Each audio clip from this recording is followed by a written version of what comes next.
Assalamualaikum warahmatullahi wabarakatuh. Perkenalkan, nama saya Fito Rahman dengan NIM 18067007 dari Prodi Pendidikan Teknik Mesin, jurusan Teknik Mesin, Universitas Negeri Padang. Video kali ini saya buat untuk menyelesaikan tugas mata kuliah metode media khusus, yang dimana mata kuliah ini diampu oleh Bapak Dr. Handus Nalfi Erizon MPD. Video kali ini saya akan menjelaskan tentang mesin bubut dan beserta jenis-jenis komponen mesin bubut. Oke, langsung saja tanpa memperpanjang waktu, langsung saja kita kepada pembahasan materi yang pertama. Oke, baik, langsung saja kepada pembahasan yang pertama, yaitu pengertian mesin bubut. Tapi sebelum saya jelaskan pengertian mesin bubut itu, kita harus mengetahui apa yang dimaksud dengan bubut itu sendiri. Bubut adalah suatu proses pemakanan benda kerja yang sayatanya dilakukan dengan cara memutar benda kerja, kemudian dikenakan pada pahat yang digerakkan secara translasi sejajar dengan sumbu putar dari benda kerja. Nah, sedangkan mesin bubut adalah suatu mesin perkakas yang digunakan untuk memotong benda yang diputar yang berfungsi sebagai pengubah bentuk dan ukuran benda dengan jalannya menyayat benda tersebut dengan pahat penyayat. Nah, selanjutnya yaitu bagian-bagian mesin bubut. Bagian-bagian mesin bubut ini yang pertama yaitu kepala tetap, seperti yang terlihat di gambar di samping ini. Kepala tetap ini terdapat spindel utama mesin yang berfungsi sebagai dudukan beberapa perlengkapan mesin bubut, di antaranya yaitu cekam, pelet, senter tetap, atau pelet pembawa rata dan pelet pembawa rekor. Nah, selanjutnya itu bagian yang kedua yaitu kepala lepas. Kepala lepas ini digunakan sebagai dudukan senter putar, senter tetap, cekam bor, dan mata bor bertangkai tirus yang pemasangannya dimasukkan pada lubang kepala lepas. Nah, selanjutnya itu bagian yang ketiga yaitu alas atau meja mesin. Meja mesin bubut ini digunakan sebagai tempat kedudukan kepala lepas, eretan, penyangga diam, dan merupakan tumpuan gaya pemakanan pada waktu pembubutan. Nah, selanjutnya itu bagian yang keempat yaitu eretan. Eretan ini terdiri dari 3 bagian. Bagian pertama yaitu eretan memanjang atau eretan alas. Bagian kedua yaitu eretan melintang, dan bagian ketiga yaitu eretan atas atau eretan kombinasi. Selanjutnya itu bagian kelima itu poros transportir dan poros pembawa. Poros transportir adalah sebuah poros berulir yang berbentuk segi empat atau transpesium dengan jenis ulir inci atau metrik, berfungsi untuk membawa eretan pada waktu pembubutan secara otomatis. Poros transportir untuk mesin bubut standar pada umumnya, kisar ulir transportirnya antara lain dari 6 sampai 8 mm. Sedangkan poros pembawa adalah poros yang selalu berputar untuk membawa atau mendukung jalannya eretan dalam proses pemakanan secara otomatis. Nah, selanjutnya itu bagian yang selanjutnya itu tuas atau handle. Tuas atau handle pada setiap mesin bubut dengan merek atau pabrikan yang berbeda pada umumnya memiliki posisi atau letak dan cara penggunaannya. Maka dari itu, di dalam mengatur tuas atau handle pada setiap melakukan proses pembubutan harus berpedoman pada tabel-tabel petunjuk pengaturan yang terdapat pada mesin bubut tersebut, seperti yang terlihat pada gambar di samping ini. Nah, selanjutnya yaitu pada bagian yang selanjutnya itu penjepit atau pemegang pahat. Pemegang pahat standar adalah di dalam mengatur ketinggian pahat bubut harus dengan memberi ganjal sampai dengan ketinggiannya tercapai, dan mengencangkan pahat bubut dilakukan dengan cara yang standar, yaitu dengan mengencangkan baut-baut yang terdapat pada pemegang pahat seperti yang terlihat di gambar samping ini. Selanjutnya itu bagian-bagian mesin bubut yang selanjutnya alat pencekam atau pengikat benda kerja. Cekam adalah salah satu yaitu alat perlengkapan mesin bubut yang fungsinya untuk menjepit atau mengikat benda pada proses pembubutan. Jenis alat ini apabila dilihat dari gerakan rahamnya dapat dibagi menjadi dua jenis seperti yang terlihat di gambar ini, yaitu cekam sepusat dan cekam tidak sepusat. Nah, selanjutnya yaitu cekam kolet. Cekam kolet adalah salah satu kelengkapan mesin bubut yang berfungsi untuk menjepit atau mencekam benda kerja yang memiliki permukaan relatif halus dan berkurang kecil. Pada mesin bubut standar, alat ini terdapat 3 bagian, yaitu kolet, dudukan rumah kolet, dan batang penarik. Bentuk lubang pencekam pada kolet ada 3 macam, diantaranya yaitu bulat, segi 4, dan segi 6. Nah, selanjutnya pada bagian yang ke-9 yaitu alat pembawa. Yang termasuk alat pembawa pada mesin bubut ini adalah pelek pembawa dan pembawa. Pelek pembawa terbagi menjadi 2, yaitu pelek pembawa permukaan bertangkai dan pelek pembawa permukaan rata. Nah, selanjutnya yaitu pembawa. Pembawa pada mesin bubut secara garis besar ada 2 jenis, yaitu yang terlihat di gambar seperti ini, yaitu pembawa berujung lurus dan pembawa berujung bengkok. Fungsi alat ini adalah untuk membawa benda kerja agar ikut berputar bersama spindel mesin. Nah, selanjutnya itu bagian-bagian mesin bubut. Yang ke-10 adalah alat penahan benda kerja. Alat penahan benda kerja pada mesin bubut standar ada 2 macam, yaitu penyangga dan senter. Penyangga adalah salah satu alat pada mesin bubut yang digunakan untuk menahan benda kerja yang memiliki ukuran relatif panjang. Penyangga pada mesin bubut ada 2 macam, yaitu penyangga tetap dan penyangga jalan. Selanjutnya itu senter. Senter terbuat dari baja yang dikeraskan dan digunakan untuk mendukung benda kerja yang akan dibubut. Senter ini ada 2 jenis, yaitu senter tetap dan mati, atau senter yang posisi ujung senternya diam tidak berputar pada saat digunakan, dan senter putar atau senter yang posisinya ujung senternya selalu berputar pada saat digunakan. Nah, selanjutnya itu prinsip kerja mesin bubut.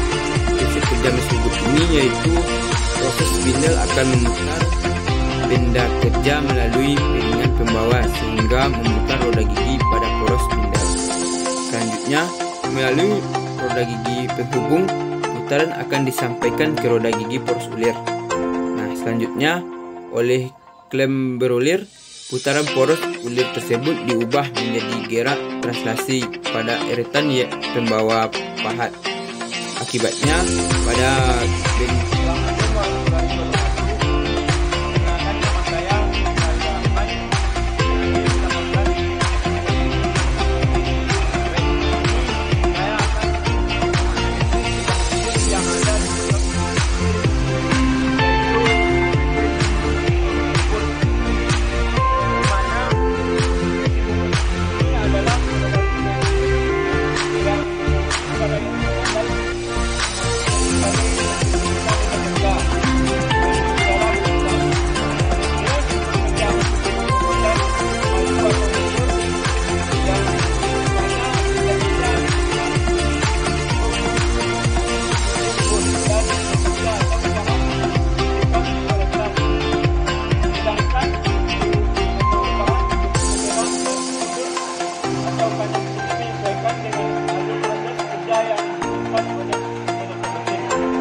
Yang perlu kita ketahui, jika ingin menggunakan mesin bubut ini, maka putaran mesin harus arah dengan mata pisau alat terbang. Dengan begitu sayatan mesin atau benda kerja yang konsisten lakukan dengan baik dan benar. Selanjutnya itu motor penggerak yang terlihat ini, yang ada bagian motor penggerak ini kita baik di bawah di bawah. Mesinnya itu baik jadi kami menggerakkan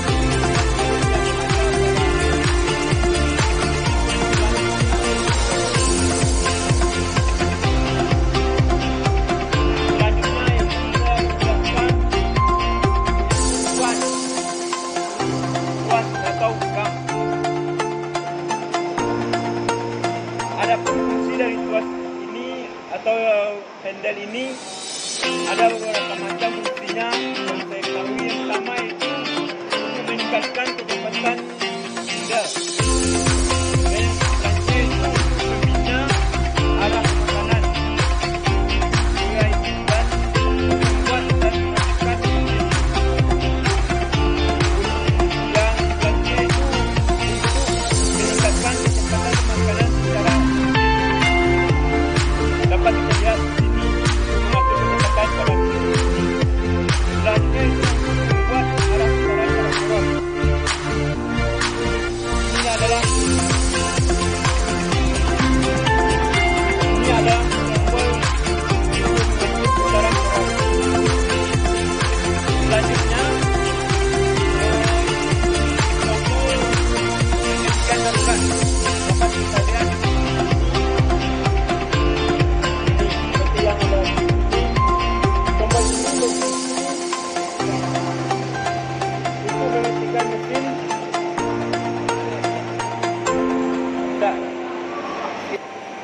Jadi tombol ini atau dinamakan emergency stop ini digunakan untuk memastikan mesin bubut dalam kondisi atau situasi darurat. Adapun tombol darurat ini memang dirancang khusus untuk mendukung keselamatan kerja dalam kondisi seperti ini. Nah, selanjutnya pengalipan. Pengalipan ini ditempatkan di atas atau sebelah kanan yang dikencangkan dengan baut tersebut. Adapun gunanya sebagai tempat kita bisa yang maupun sebagai tempat berada di tempat yang ditentukan. Seorang operator bisa mencoba pengalaman ini sepanjang alat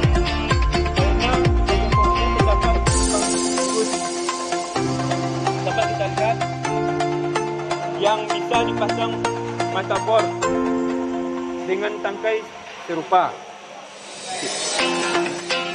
Kepala lepas ini terdiri dari dua bagian utama, yakni bagian alas dan badan. Jadi bagian ini dikencangkan dengan dua atau tiga baut yang bisa digeser ke dua diputar. Selanjutnya eretan dapat kita lihat di sini. Eretan pada mesin pada eretan ini pada mesin itu terdapat tiga jenis eretan. Dapat kita lihat yang pertama itu eretan hitam.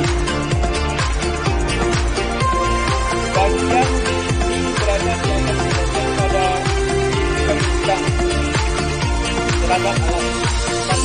Dari gerakan militer ini adalah fungsinya yang bisa mendekat dan menjauh di operator jika diputar secara manual maupun secara otomatis.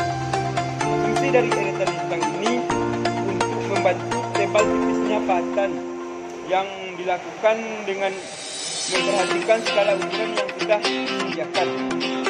Selanjutnya itu eretan atas atau lintang atas urutan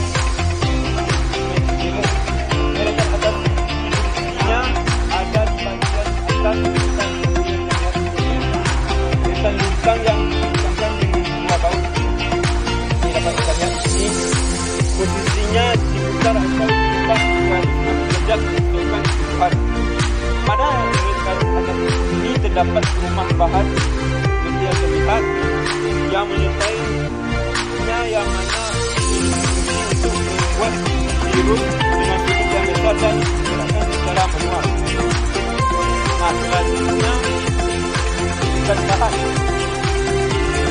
Bagian di kampas ini berada di atas irisan atas.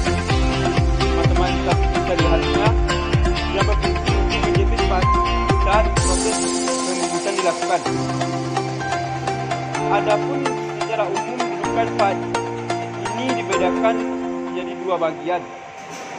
Yang pertama itu standar full post. Nah, pada kali ini saya akan menjelaskan standar full post. Kita lihat ini. Standar post gundukan ini menggunakan ganjalan sebagai mengatur ketinggian matahari. Sementara standar pasang ini dilakukan dengan cara memutar baut yang ada di bagian atas yang bahan.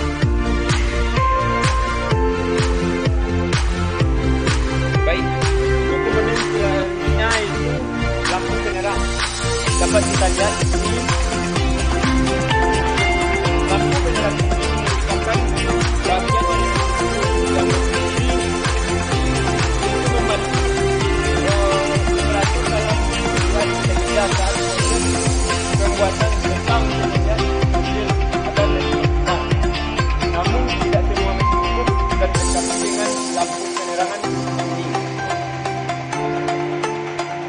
Selanjutnya alas mesin. Komponennya selanjutnya itu alas mesin. Ini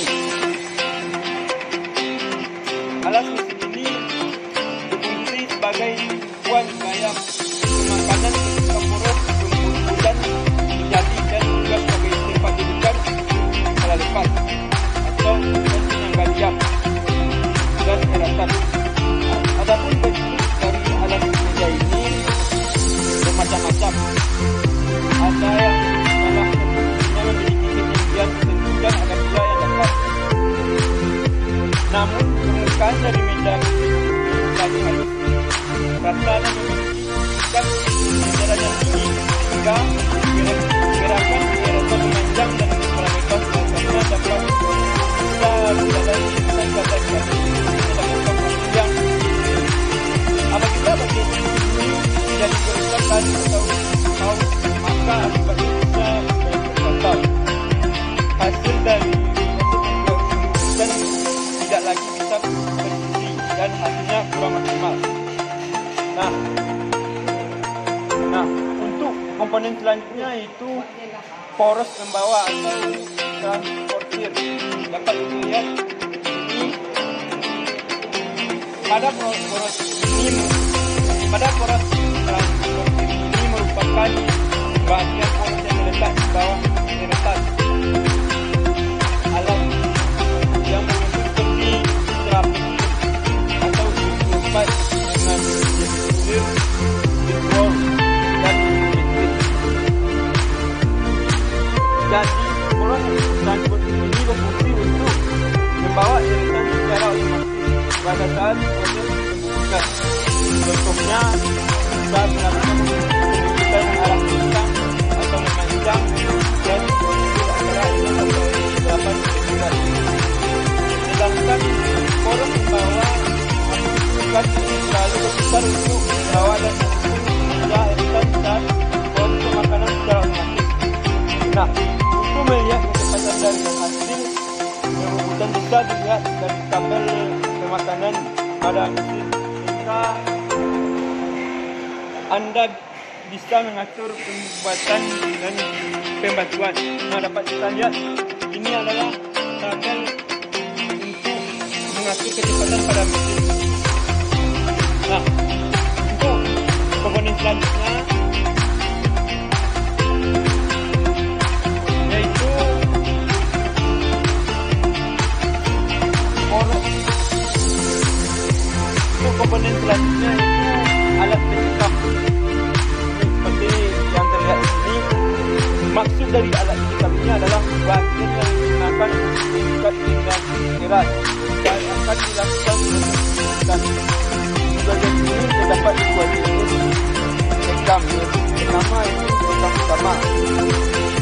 Maksudnya yang merupakan alat penangkapan input yang digunakan untuk mendeteksi benda saat proses pengukuran terjadi.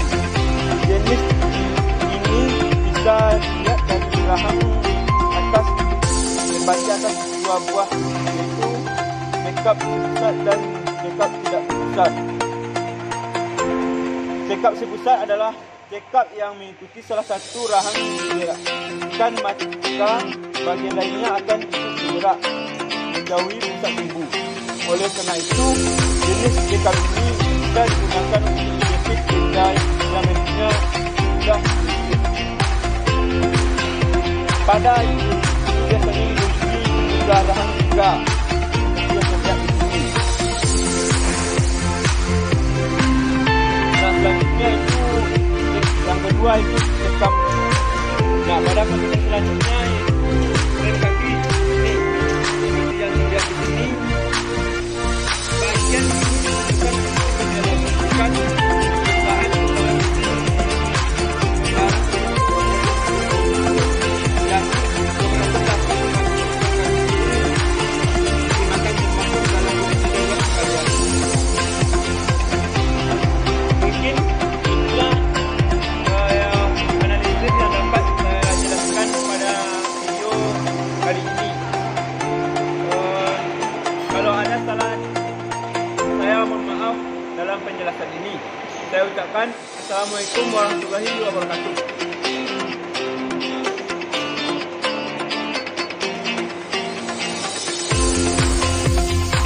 Oke, baik. Sekian video pembelajaran dari saya. Salah dan janggal saya minta maaf. Saya sudahi dengan Assalamualaikum warahmatullahi wabarakatuh.